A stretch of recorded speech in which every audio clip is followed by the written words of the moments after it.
everybody. My name is David Bear. I live at 921 Tuscaloosa Trail. I'm here as president of Save Rural Seminole, as well as the president of the Lake Tuscaloosa Homeowner Association. The borrow pit permit issue, as I suspect you all are aware, is a byproduct of what is in front of the Board of County Commissioners not long ago. I don't know if everybody here had an opportunity to listen or be present. It was very long, so I hope you didn't have to spend the whole time doing that. But just in case you weren't, I wanted to touch on it because that brings home the importance of this issue. It might seem like something that is trivial or not that substantial, but as was illustrated by how contentious that hearing was, it's not trivial.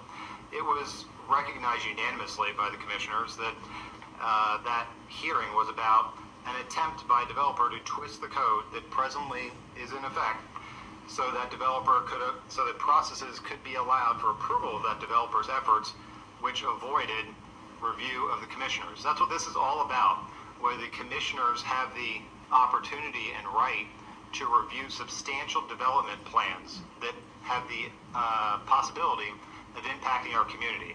This is all about whether that substantive and procedural protections, which are included in Chapter 65, are in effect or not, or whether they can be sidestepped. The procedural and substantive protections that are in Chapter 65 are substantial. They're pretty good. There's a lot in there. And that's what the fight was all about. Do those protections actually apply? And I really have to praise the staff and everybody here for making very good revisions. The revisions that have been made to the code do a lot. I think we're all on the same page for what the goals are. And the proposals that we've made simply try to refine that so that the goals that everybody has a better chance of not being stepped around. So I wanted to touch on them.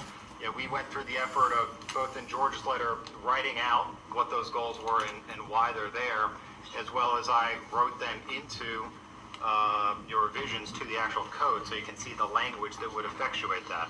The first goal that we wrote was reducing 10,000 to 5,000, which has been addressed a little. Just to get an illustration of what 10,000 is, that's 2 football fields 10 feet deep. That's 500 feet by 55 feet by 10 feet deep. That's 833 dump trucks. That's a whole lot of dirt. And as was clarified by staff, that's dirt leaving the property. We're not just talking about dirt that's being dug up and moved somewhere else. It's a whole lot of dirt to move from the property. If you want to do that, you can at least ask the county commissioners and go through the procedural and substantive protections that are within Chapter 65. Thank you. The second goal that we asked for is when an exception to avoid commissioner review applies, because there are exceptions in there, and we're not asking those exceptions to be taken out, that needs to be approved by not either or the Director of Public Works or the Development Services Director, but both. If this is an important issue, if you want to sidestep the commissioner's role in supervising this stuff, then have both of those high-level officials sign off on it. Doesn't seem, I think, particularly onerous. The third thing we ask is that there is guidance for when the directors review things. On line 53, I incorporated a reference to the standards that are within Chapter 65.6. Chapter 65.6 states standards that the commissioners are supposed to review applications by. I think if we're going to ask the directors to make these sorts of judgments, we should give them some guidance on how to do that. And so we included a reference to that subsection. The fourth thing is that an effort to make sure that developers cannot devise a scheme where they have a series of smaller sand mines together. And so as this is written right now, we're talking about a volume of dirt removed, which sounds good until you get to a creative person who's like, well, yeah, I'm only removing 2,000 from this lot, and then 2,000 from the next one, and the next one, and the next one. It'd be a creative idea. And so we wrote in there in line 58 a way to basically reference adjacent properties. So nobody can daisy chain properties together like that to try to get around what everybody's trying to do. The fifth thing is that the broad language of exception D, which specifically references grave sites and stuff like that, it has an et cetera in it. And so mischievous lawyers might come up with ways that et cetera means something that et cetera is not intended to. And so we wrote in there that if you're going to try to utilize that exception, then we're going to take away any incentive to, say, take out valuable sand and replace it with muck. And so we wrote that any replacing of dirt that's removed has to be done with similar type dirt. Again, just trying to avoid abuse of that exception. The sixth thing we changed was adding the testing that is contained within subsection 8. Right now it's just limited to borrower pits from prior to 1991.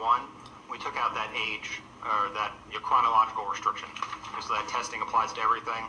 And then finally, we added extra notice because, again, if you're going to bypass the commissioners, then let's provide some extra notice to the adjacent residents so that they can have an opportunity to maybe chime in before the directors sign off on things without any public hearing for it. And so we added that extra notice. Again, all these things I think are incredibly reasonable. They're all consistent with the intentions that everybody has from the commissioners down. And I think they help us to avoid a fight in the future where somebody is trying to avoid what we're all trying to do right now. So we encourage you all to seriously consider incorporating all the recommendations that have been made for you all. Thank you.